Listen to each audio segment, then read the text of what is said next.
Hello students, आज मैं आपको बताने वाला हूं कि कैसे हम लास्ट 20 डेज में जेईई मेन की प्रिपरेशन कैसे करें। और स्टूडेंट्स, ये वीडियो उन सभी के लिए है जिन्होंने पूरे साल भर में जेईई मेन के बारे में कुछ भी नहीं पढ़ा। तो चलिए आज हम यहाँ पर जो स्टार्ट करेंगे बिल्कुल बेसिक से। तो स्टूडेंट्स, यहाँ पर आपको एक बात ध्यान रखना है कि जो 12th की जो एग्ज़ाम होती है और जो जेईई मेन की जो एग्ज़ाम होती है उन दोनों में बहुत ज़्यादा डिफरेंस होता है। क्योंकि जो 12th की एग्ज़ाम होती है उसमें हम यहाँ पर कोशिश करते हैं कि हमारे फुल मार्क्स आ जाएं। जैसे कि हम कोशिश करते हैं कि मैथ्स में हमारे 100 आउट ऑफ 100 आ जाएं या 100 में से 95 या 90 आ जाएं।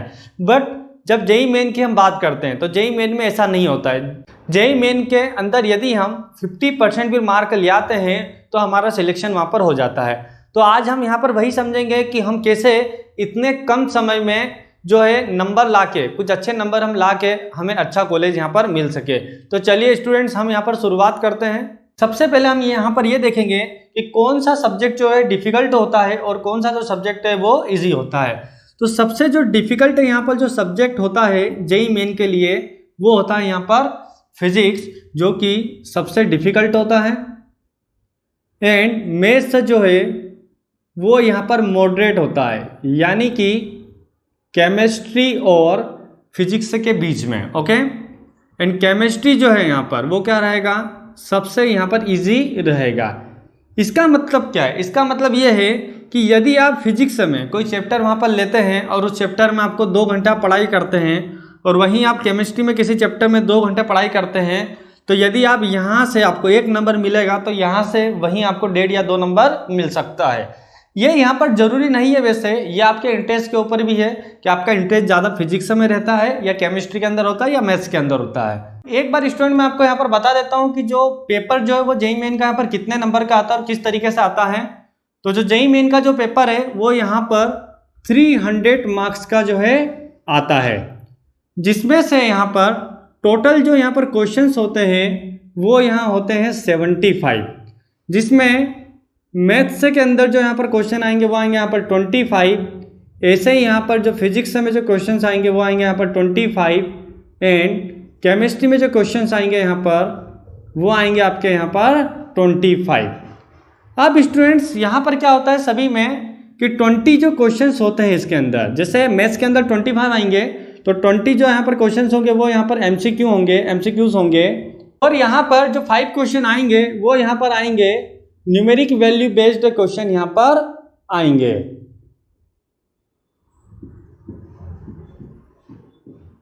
और यहाँ पर एक जो क्वेश्चंस होता है, एक क्वेश्चंस यहाँ पर जो होता है 4 मार्क्स का यहाँ पर होता है। और यहाँ जो ये जो 20 क्वेश्चंस जो होते हैं एमसीक्यू के, यहाँ पर निगेटिव मार्किंग होती है, बट जो न्यूमेरिकल वैल्यू जो बेस्ड यहाँ पर क्वेश्चन होते हैं वहां पर आपका जो है निगेटिव मार्किंग यहाँ पर नहीं होती है। तो इन बातों का आपको यहाँ पर ध्यान रखना है कि जो यहाँ पर निगेटिव मार्किंग होती है, इसलिए एमसीक्यू जो भी आप करें तो वहाँ पर ध्यान से करें और आपको वहाँ पर तुक्का नहीं लगाना है। जिसका आंसर अगर आपका आया है उसी पे आपको टिक करना है। न्यूमेरिक वैल्यू बेस्ड में आप ऐसा कर सकते हैं क्योंकि वहाँ पर जो है निगेटिव मार्किंग नहीं है। स्टूडेंट्स का जो सबसे बड़ा जो कन्फ्यूजन यहाँ पर यह होता है कि सर हम कौन से चैप्टर पढ़ें और कौन से चैप्टर हम नहीं पढ़ें। तो पहली बात तो यह है कि आपको वो चैप्टर पढ़ना है जो आपको आते हैं ऑलरेडी, क्योंकि नॉर्मल स्टूडेंट क्या करते हैं जेईई मेन के अंदर पूरा सिलेबस पढ़ के जाते हैं और क्वेश्चन वहाँ पर बनते नहीं है। तो जो चैप्टर आपने ऑलरेडी पढ़ रखे हैं उन चैप्टरों का पहले अच्छे से रिवाइज कीजिए। उसके बाद मैं यहाँ पर आपको कुछ ऐसे चैप्टर बता रहा हूँ जिनको हम यहाँ पर कम समय में भी कर सकते हैं और अच्छे मार्क्स भी वहाँ से ला सकते हैं।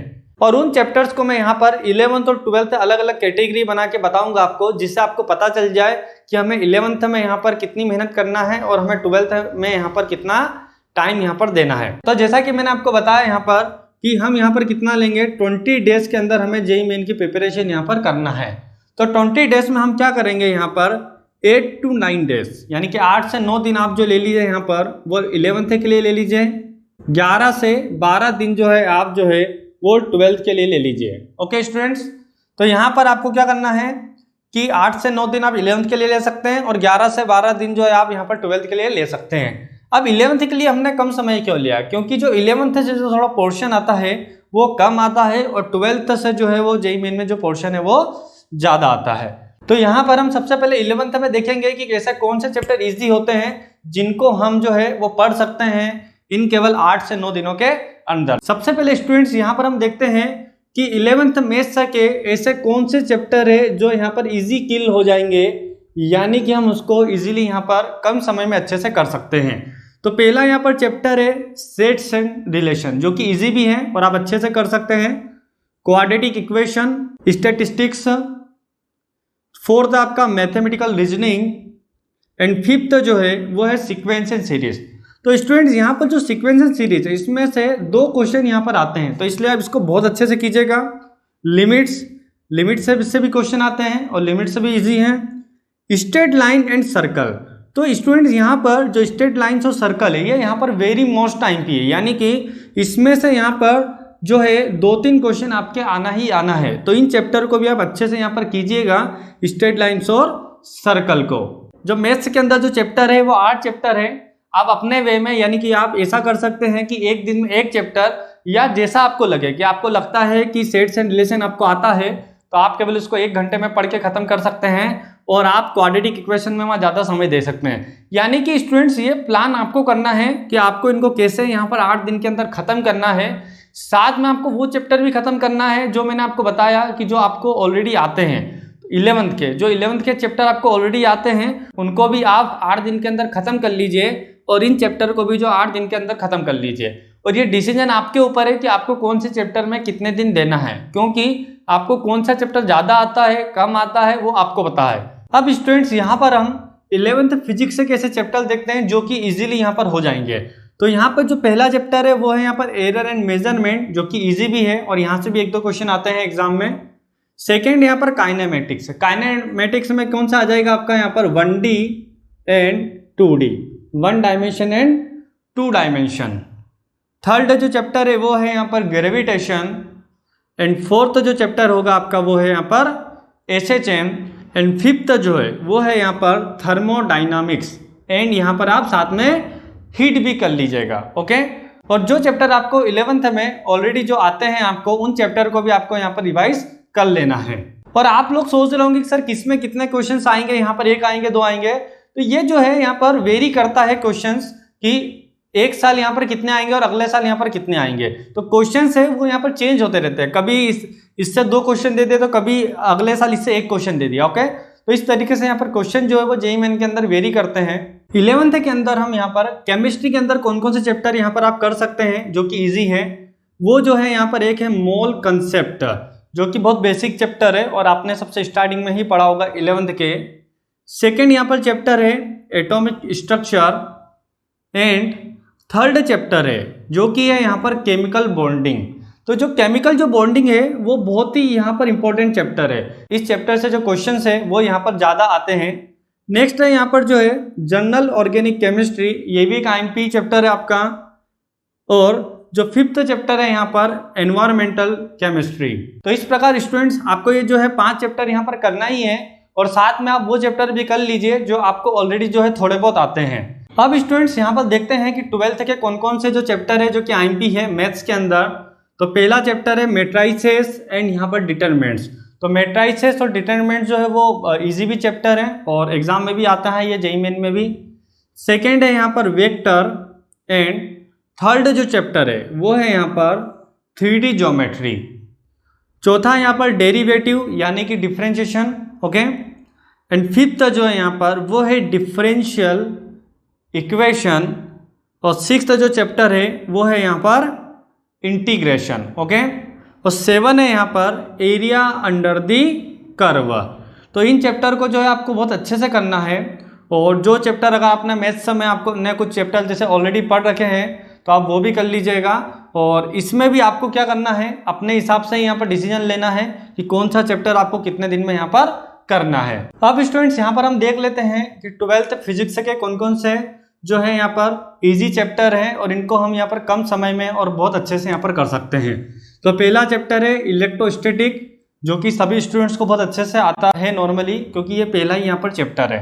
ओके, सेकेंड है यहाँ पर करंट इलेक्ट्रिसिटी। तो करंट इलेक्ट्रिसिटी से अच्छे क्वेश्चन यहाँ पर आते हैं। एंड थर्ड जो है यहाँ पर मॉडर्न फिजिक्स।